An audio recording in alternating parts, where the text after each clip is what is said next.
Malnutrition refers to the deficiencies, excesses, or imbalances in a person's intake of energy and/or nutrition. One is undernutrition, which includes stunting, low height for age, wasting, low weight for height, underweight, low weight for age, and micronutrient deficiencies or insufficiencies, a lack of important vitamins and minerals. In the Philippines, according to the United Nations, around 16% of the Filipino people do not get the proper nourishment on a daily basis. The Philippines also perform poorly on chronic malnutrition, which affects more than 30% of the children across the country. Also, the child mortality before they reach the age of 5 has also increased to 28%.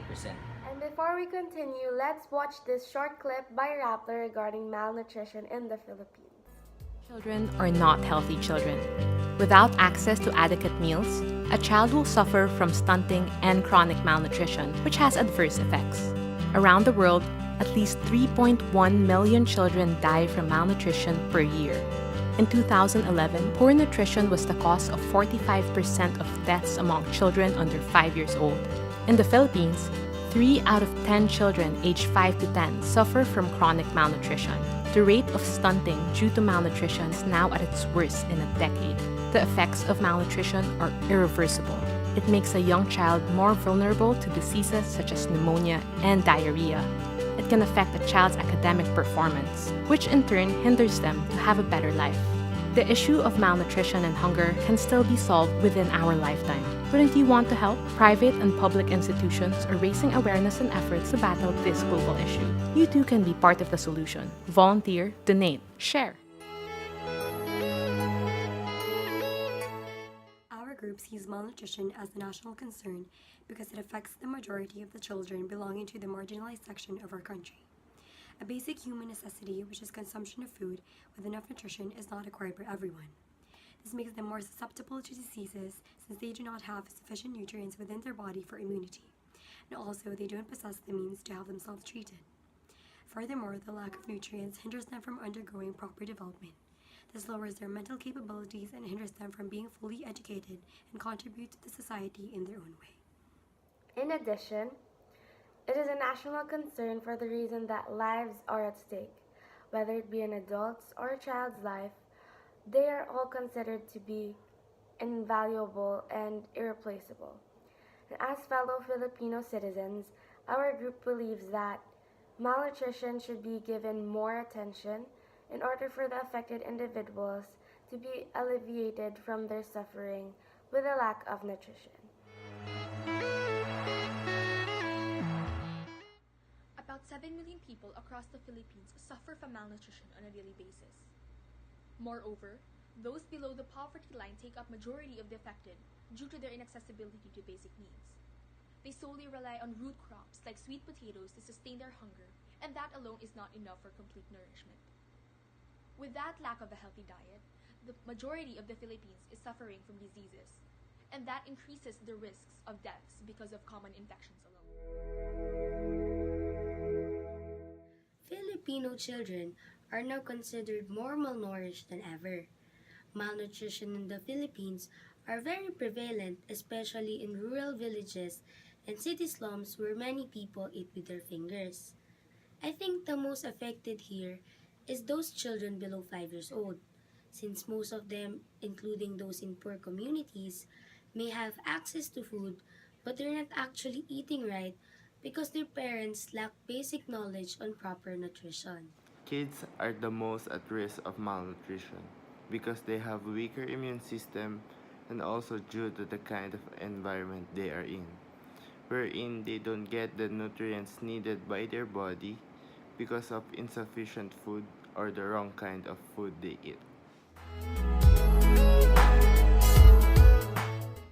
Currently, the government has the Philippine Plan of Action for Nutrition 2017 to 2022, which is part of the Philippine Development Plan to achieve the 2030 Sustainable Development Goals. It consists of 12 programs and 46 projects to help eliminate malnutrition here in the Philippines with the help of the Department of Health. The Philippines. It's not only our government that helps stop the reign of malnutrition. There are these institutes called NGOs that are also trying to fight it back. Currently, there are 8 NGOs that are known to tackle this issue. They are Children's R, Children's Joy Foundation, Children's Mission, Philippine Red Cross, Project Pearls, Reach Out and Feed Philippines, Waves for Water, and Verlaine Foundation. These organizations aren't just here to support, but to actively take a role in building a community that shares the same goal as them. As a physician, I feel empowered to educate my patients regarding healthy diet. Obesity and hypertension and diabetes are just among the many conditions related to under- and overnutrition. By stressing these complications, patients are more convinced to follow a strict diet plan and adhere to healthy lifestyle programs. How does malnutrition affect the country's present and future? Malnutrition significantly affects the country's present and future by decreasing the productivity of the people. A sickly individual would likely to be a burden to an employer and will be considered a liability of the organization where he works. Our government will be spending more budget for health if the citizenry would demand more care and expenses for medical needs. Third, who are the groups most affected by malnutrition? The groups mostly affected are those living below the poverty line because they cannot afford to buy nutritious food. Some may not even be able to eat 3 square meals a day. Fourth, what are the actions done regarding malnutrition? The government has adapted several programs to address malnutrition, like Milk Code espousing breast milk to be the best for neonates and infants over formula milk products, which have likewise prohibitive costs to the ordinary consumer. Feeding programs abound in the rural areas and communities covered by the local government. Partnership with the Department of Education in teaching the benefits of proper nutrition to the students at an early age. Train law, which added excise tax for sweetened products. Food fortification law to enhance the nutrient contents of food products. The insights that I will be mentioning came from Dr. Encabo. He said that malnutrition is a national concern because it affects not only the physical condition but the mental status of an individual, and at the same time it has a long-term effect of reducing the productivity of an individual, which can translate to reduction in an overall national productivity. It is the younger bracket of the population that gets affected by malnutrition, particularly in the preschool group. The newborns are likewise at high risk because the malnutrition of the mothers directly affect their physical and mental development. As a doctor, I emphasize to my patients the importance of proper nutrition. The government takes care of the lack of nutrition supply of the poor families through various feeding programs.